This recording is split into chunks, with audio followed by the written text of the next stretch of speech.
please subscribe and don't forget to press the bell icon to get notified whenever we upload a new video.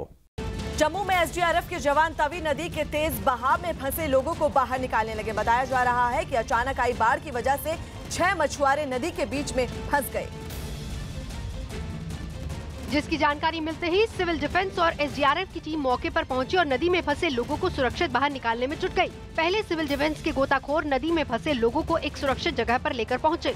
उसके बाद रस्सी और tube की मदद से सभी लोगों को नदी से सुरक्षित बाहर निकाल लिया गया। 6 लोगों को उन्होंने वहां से रेस्क्यू किया, बिल्कुल सेफ तरीके से उनको निकाल लिया। राहत और बचाव कार्य के दौरान एक बार तो एसडीआरएफ की कश्ती भी तवी नदी के तेज बहाव में फंस गई, लेकिन गनीमत रही कि बाद में सभी लोग सुरक्षित बच गए। जीएसटी लागू के 1 साल पूरा होने पर वित्त सचिव हसमुख अढ़िया ने संकेत दिए कि आगे जीएसटी दरें कम भी की जा सकती हैं। वहीं पेट्रोल और डीजल को जीएसटी के दायरे में लाने की बात पर अढ़िया ने कहा कि ऐसा करने से कीमतें कम नहीं होंगी। जैसे जैसे हमारे पास रेवेन्यू सेक्रीफाइस करने की गुंजाइश बनती जाएगी, वैसे वैसे कहीं ना कहीं हम लोग जीएसटी के दरों में थोड़ा बहुत बदलाव कर सकते हैं। किस तरह से रेवेन्यू बढ़ती है और कितना हमारे पास गुंजाइश है रेवेन्यू सेक्रीफाइस करने का, तब जाके कुछ उसमें चेंज या उसकी गुंजाइश रहेगी। और दिल्ली के बुराड़ी में एक घर से 11 शव मिले हैं। इनमें 7 शव महिलाओं के हैं। 11 लोगों के परिवार में 2 भाई और उनकी पत्नियां थी। 2 लड़के भी थे जिनकी उम्र 16 से 17 साल की थी। एक बुजुर्ग माँ भी थी और बहन भी थी। 10 लाशें लटकी हुई मिली है जिनके मुंह और आंखों पर पट्टी बंधी हुई है, जबकि बुजुर्ग मां का शव जमीन पर पड़ा मिला है। आशंका जताई जा रही है कि बुजुर्ग मां की गला दबाकर हत्या की गई है।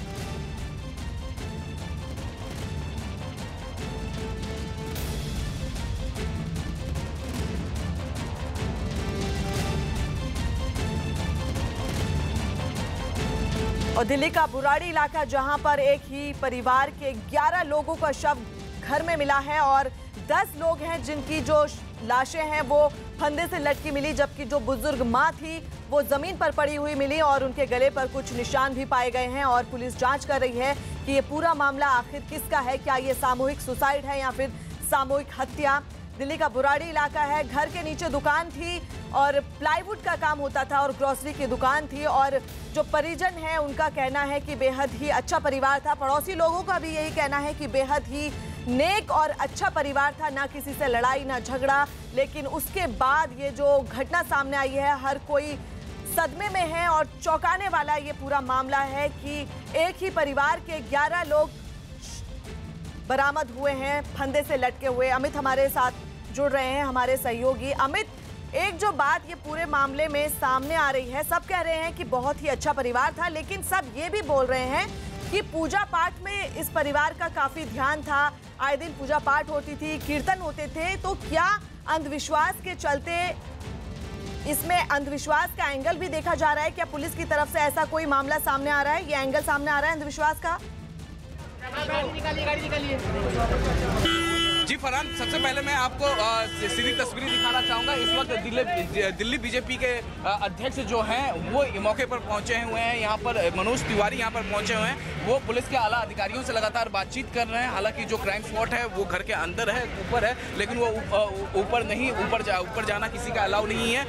जो FSL की टीम है वो लगातार इन्वेस्टिगेशन कर रही है और जो मनोज तिवारी है वो नीचे है। इलाके के लोगों से, दिल्ली पुलिस के अधिकारियों से लगातार वो बातचीत कर रहे हैं और जानकारी हासिल करने की कोशिश कर रहे हैं कि कैसा ये परिवार है। आखिरकार जो 10 लोग लटके मिले हैं और जो एक बुजुर्ग महिला थी, घर की जो हेड ऑफ द फैमिली थी, वो जो है उसकी हत्या की बात कही जा रही है। पुलिस का कहना है कि कुछ गले पर निशान मिले हैं तो उसकी हत्या हुई है। फिलहाल जो 11 मौतें हुई हैं उसके बारे में दिल्ली बीजेपी अध्यक्ष जो मनोज तिवारी जो है वो पता लगाने की कोशिश कर रहे हैं, इलाके के लोगों से बात करने की कोशिश कर रहे हैं। और आपको ये मैं सीधी तस्वीरें दिखा रहा हूँ। सुबह 7 बजे का, 7:30 बजे का ये वाकया है, जब पड़ोसी जो है वो गए देखने के लिए कि जो दुकान सुबह 6 बजे खुल जाती है ग्रोसरी और प्लाईवुड की दुकान, वो आखिरकार अभी तक क्यों नहीं खुली है। उसके बाद उन्होंने जो माजरा देखा, उस माजरे के बाद उन्होंने इलाके के लोगों को बताया और लोकल पुलिस को जानकारी दी। लोकल पुलिस जैसे ही तकरीबन 7:30 बजे के आसपास लोकल पुलिस यहाँ मौके पर पहुंच गई और उसके बाद लोकल पुलिस ने अपने आला अधिकारियों को पूरे मामले की जानकारी दी। बताया ये जा रहा है, जो सूत्र ये बता रहे हैं कि जो 2-3 लोग जो लटके हुए हैं उनके हाथ बंधे हुए हैं, जो बुजुर्ग महिला है उसके गले पर निशान है। तो फिलहाल पुलिस अभी किसी भी सभी एंगल से इस मामले को जांच कर रही है, क्या ये सुसाइड है या फिर मर्डर है। इस सभी मामले पर फिलहाल पुलिस कुछ नहीं बोल रही है, लगातार पुलिस का इन्वेस्टिगेशन जारी है। एफएसएल की टीम थोड़ी देर पहले यहाँ पर पहुंची है, एफएसएल की टीम अंदर अभी क्राइम स्पॉट पर मौजूद है, एफएसएल की टीम इन्वेस्टिगेशन करे। इसके अलावा अगर हम बात करें इलाके के लोगों की, तो इलाके के लोग बता रहे थे कि जो ये पूरा मृतक भाटिया परिवार है, जो 11 लोगों की मौतें हुई हैं, 11 लोग, एक बुजुर्ग महिला की हत्या, जो 10 लोग लटके पाए गए हैं, ये बहुत ही सज्जन परिवार था। सुबह 6 बजे दुकान खोल देता था, किसी से कोई बैर नहीं, किसी से कोई झगड़ा नहीं, पूजा पाठ में विश्वास रखने वाला पूरा परिवार था। लेकिन आखिरकार ऐसे कैसे हो गया कि इलाके के लोगों को भी समझ में नहीं आ रहा और इसी वजह से इलाके के लोग जो हैं वो अपने घरों के छतों के ऊपर से लगातार ये पूरा मंजर देख रहे हैं, क्योंकि ये साधारण सी बात नहीं है कि एक ही परिवार। चलिए तो हमारे दूसरे सहयोगी ब्रजेश के पास चलते हैं। ब्रजेश, इस पूरे मामले में क्या अंधविश्वास का कोई एंगल सामने आ रहा है?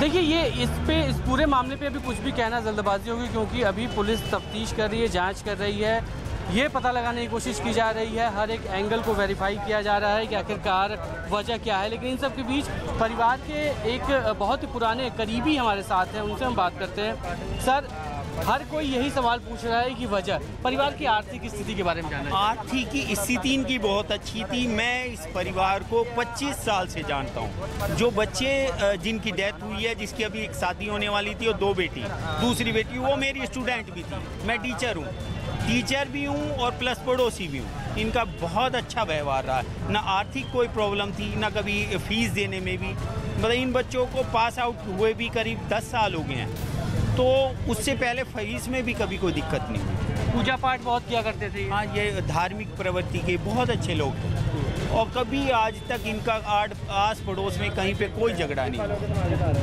क्या काम क्या था सर इनका? इनका एक प्लाईवुड का दुकान थी, प्लाई बेचने का और सेल परचेज का, प्लस परचून की एक दुकान भी थी। क्या आपको वजह कुछ भी समझ में आ रही, क्योंकि आप लोग हमेशा बातचीत होती रहती होगी, कभी वजह कभी इनके साथ कोई अड़ोस पड़ोस में कोई झगड़ा नहीं, कभी किसी का नहीं।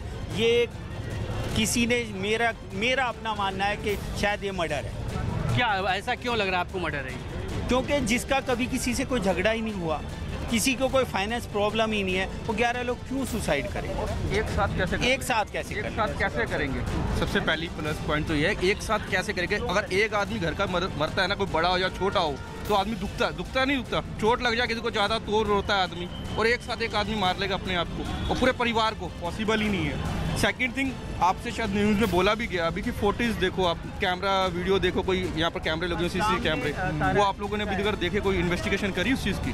ये आप लोग बताएंगे परिवार के बारे में। कोई कैमरा लगा हुआ है यहाँ पे जिससे वेरीफाई किया गया? ये सामने ही ताराचंद जी हैं, उनके घर के सामने, हम भी पड़ोसी हैं, हमारे यहाँ नहीं लगा हुआ, उससे पिछले मकान के सामने कैमरा लगा हुआ, तो वहाँ चेक करो ना सीसीटीवी कैमरा। ज़रूर यहाँ पे सीसीटीवी लगा हुआ है, पुलिस उसको भी जांच करेगी, ये देखने की कोशिश करेगी कि आखिरकार एंट्री किसी की थी या फिर नहीं, क्योंकि पड़ोसियों का ये भी कहना है कि रात में 12:30 बजे के आसपास उनकी आखिरी मुलाकात हुई थी और सुबह 7:30 बजे जब गुरुचरण सिंह नाम के एक पड़ोसी दुकान नहीं खुली थी, वो घर में जब गए तो हर किसी का जो डेड बॉडी था वो फंदे से लटका हुआ था। यानी 12:30 बजे से लेके और सुबह 7:30 बजे के बीच का जो वक्त था, आखिरकार उस वक्त के अंदर क्या कुछ हुआ। और इस बीच जो बॉडीज़ हैं, 11 लोग की बॉडीज़ वो घर के अंदर ही हैं और एम्बुलेंस अब यहाँ पे मंगा ली गई है, क्योंकि पोस्टमार्टम इनका कराया जाना बाकी है और पोस्टमार्टम के बाद थोड़ी बहुत तस्वीर यहाँ पर साफ हो पाएगी। लोगों के साथ साथ यहाँ पे पॉलिटिकली अगर कहें पॉलिटिकल लोगों के भी यहाँ पहुँचने की का जो सिलसिला है वो शुरू हो चुका है। अब से कुछ देर पहले आम आदमी पार्टी के विधायक भी यहाँ पर पहुँचे थे, अब दिल्ली बीजेपी प्रदेश अध्यक्ष भी यहाँ पर पहुँचे और इसके बाद अब कुछ देर बाद कुछ और भी नेताओं के आने की यहाँ पर खबरें आ रही हैं। लेकिन इन सब के बीच पुलिस के आला अधिकारी मौके पे हैं, जॉइंट सीपी खुद मौके पे हैं, डीसीपी खुद मौके पे हैं और ये चीज़ को वेरीफाई किया जा रहा है कि आखिरकार वजह क्या है, क्योंकि एंगल्स कोई भी एंगल पुलिस छोड़ना नहीं चाहती, चाहे वो सुसाइड का एंगल हो, मर्डर का एंगल हो, फोर्सफुल एंट्री का एंगल हो, फाइनेंशियल स्टेटस में डाउनफॉल का एंगल हो, या फिर जो तमाम ऐसे एंगल्स हैं जिस पे पुलिस काम कर रही है। हर तरीके से लोगों से पूछताछ की जा रही है। परिवार का जो एक सदस्य है, जो महिला है परिवार की, वो अभी कुछ देर पहले यहाँ पर पहुँची है, उनसे भी पुलिस जानकारी लेने की कोशिश कर रही है कि आखिरकार किन वजहों से इस घटना को अगर अंजाम दिया गया होगा। अगर सुसाइड है तो क्या वजह हो सकती है, अगर और कोई वजह है तो उसके पीछे की कहानी क्या कुछ होगी। पुलिस इन तमाम एंगल्स पे काम कर रही है और उम्मीद है कि शायद कुछ देर बाद थोड़ी बहुत तस्वीर साफ हो पाए, क्योंकि पुलिस ने ये ज़रूर कहा है कि एक ही पैटर्न है, वारदात के पीछे एक पैटर्न है, चाहे वो सुसाइड के पीछे एक पैटर्न हो सकता है या फिर मर्डर अगर हम कहें तो उसके पीछे भी एक पैटर्न हो सकता है, लेकिन पैटर्न एक है। वजह क्या है ये पुलिस के लिए फाइंड आउट करना थोड़ा मुश्किल है। चलिए, आप दोनों का बहुत बहुत शुक्रिया तमाम जानकारी के लिए और आप दोनों इस खबर पर अपनी नजर बनाए रखें। उत्तराखंड के पौड़ी जिले में एक बस खाई में गिरने से 30 लोगों की मौत की आशंका है। घुमकोट के पास हुए इस हादसे में कई यात्रियों के घायल होने की खबर है। ये बस रामनगर जा रही थी। पुलिस और एसडीआरएफ की टीम कोटद्वार से मौके के लिए रवाना हो गई है और बेहद ही दर्दनाक हादसा है जहां पर 30 यात्रियों की मौत हो गई है। उत्तराखंड के पौड़ी जिले में ये बस खाई में गिर गई जिसमें 30 लोगों की मौत हो गई है। घुमकोट के पास हुए इस हादसे में कई यात्रियों के घायल होने की खबर है, लेकिन जो दर्दनाक हादसा हुआ है इसमें 30 लोगों की जान चली गई है। ये बस रामनगर जा रही थी। पुलिस और एसडीआरएफ की टीम कोटद्वार से मौके के लिए रवाना हो गई है और ये हम तस्वीर के जरिए आपको दिखा रहे हैं कि जो बस है वो किस तरह से हादसे का शिकार हुई और 30 लोगों की इस हादसे में जान चली गई। बेहद ही दर्दनाक हादसा और कुछ यात्री हैं जिनके घायल होने की खबर सामने आ रही है और प्रशासन मौके पर पहुंचने के लिए रवाना हो गया है और हमारे सहयोगी शैलेंद्र भंडारी इस वक्त हमारे साथ जुड़ रहे हैं। शैलेंद्र, क्या वजह निकल कर आई जो ये बस हादसे का शिकार हुई और जो घायल हैं उनको किस तरह से उनको इलाज के लिए ले जाया जा रहा है?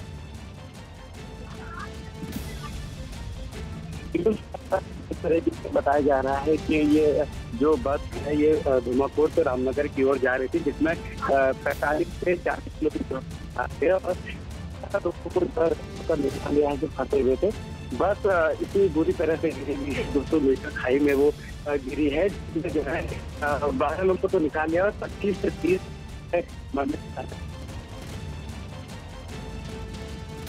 और उत्तराखंड के पौड़ी इलाके में ये हादसा हुआ है जहां पर एक बस खाई में गिर गई जिसमें 30 यात्रियों की मौत हो गई और कई यात्री गंभीर रूप से जख्मी हुए हैं जिनका इलाज के लिए अस्पताल में भर्ती करवाया जा रहा है। और बेहद ही दर्दनाक हादसा ये पौड़ी, जहां पर ये बस अभी तक ये पता नहीं चल पा रहा है कि ये बस किस वजह से हादसे का शिकार हुई, लेकिन इस पूरी घटना में 30 लोगों की जान चली गई।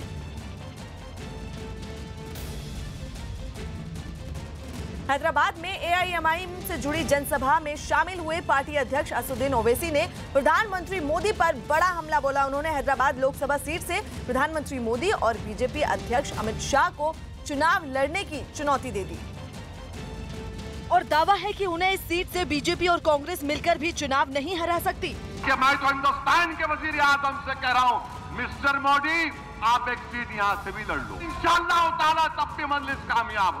प्रधानमंत्री मोदी को ओवैसी की तरफ से सीट बदलकर चुनाव लड़ने की चुनौती के बाद बीजेपी ने भी बिना वक्त गवाए मोर्चा संभाला। ये हम बच्चे नहीं हैं कि ऐसी चुनौती देने का। मैं कहूँगा थोड़ा बड़ा हो जाओ भाई, तुम्हारे उम्र के अनुसार बात करो। बीजेपी ने ओवैसी के बयान को महज पब्लिसिटी स्टंट करार दिया। रसोई गैस सिलेंडर के दामों में बढ़ोतरी हो गई। सब्सिडी वाले घरेलू गैस सिलेंडर में 2 रुपए 71 पैसे और गैर सब्सिडी वाले घरेलू गैस सिलेंडर में 55 रुपए 50 पैसे की बढ़ोतरी कर दी गई।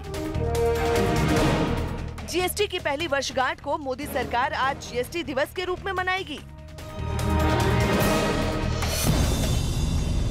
यूपी के बुलंदशहर में एक लड़के के कोर्ट मैरिज करने के बाद उसके पिता को पंचायत में पीटने का मामला सामने आया है। राजस्थान के सवाई माधोपुर में कांग्रेस के मेरा बूथ मेरा गौरव सम्मेलन के दौरान समर्थक आपस में भिड़ गए। गुजरात के वडोदरा में बच्चा चोरी के शक में एक आदमी की रस्सी से बांधकर पिटाई की गई। फिलहाल पुलिस इसकी जांच कर रही है।